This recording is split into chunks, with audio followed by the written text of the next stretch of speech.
everyone, this is Miss Ward. Tonight your notes are going to be on the circular motion unit, concept 2. So today we will be talking about tangential speed. We have already started talking about this in class, so this should be a little refresher, and hopefully if you're still confused, will help clarify some things.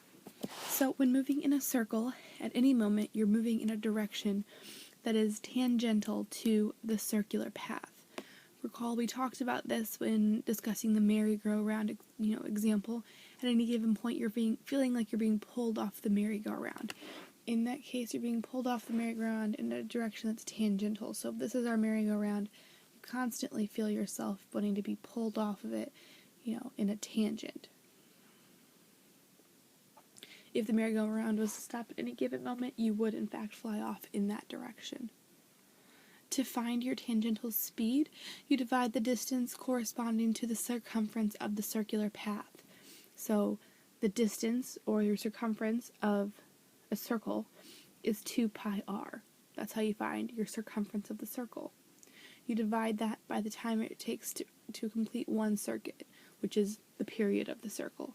So your distance, 2 pi r, you divide by the time, which in the case of a circle is your period, so big T.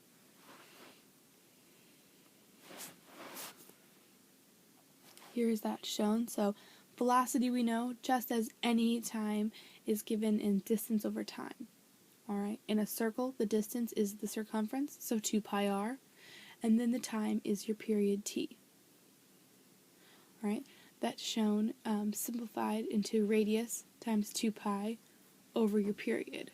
Okay, the reason we do this is because that 2 pi, in our case, is going 2 pi over T, so 2 pi over the period, is what the angular speed is. Our equation for angular speed is 2 pi divided by the period.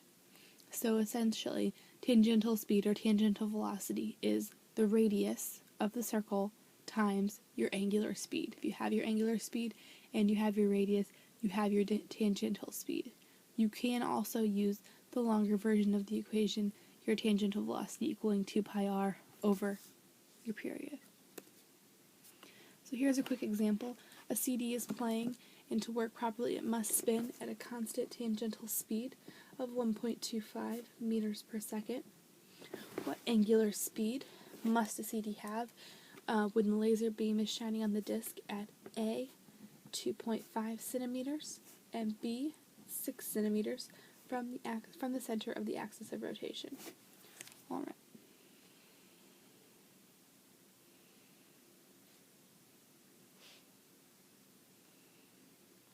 So here are those basics of the equation written out. They tell us that our tangential velocity is 1.25. They want to know what our angular speed is in two different scenarios.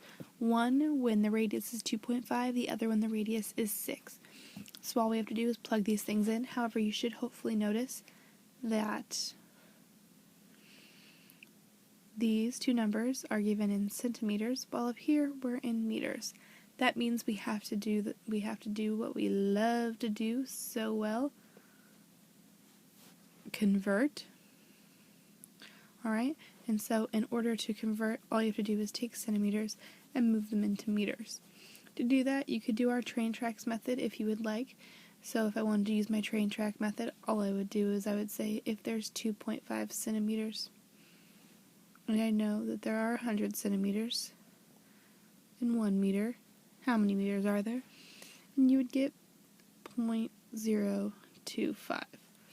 If you're good and this all makes sense to you and you know that you're dividing by 100, you could simply just move that decimal place over 2 spots and you get that same response. So that's what I'm going to do with the 6. I would just move it over 2 spots. You get 0.06. So when I solve these, I will have them in meters, not in centimeters. So in part A, 1.25 equals my radius of 0.025 times my angular speed, divide by 0.025. You get an angular speed of 50 meters per second. In part B, I divide by 0.06 because your equation was 1.25 equals 0.06 times angular speed. And I get an angular speed of 20.8 meters per second. And that's all there is to it. Alright, make sure you go online, do your online whisk. If you didn't do the last one, go do the first one as well. You'll have a short quiz covering this material in class tomorrow. Alright, have a great night.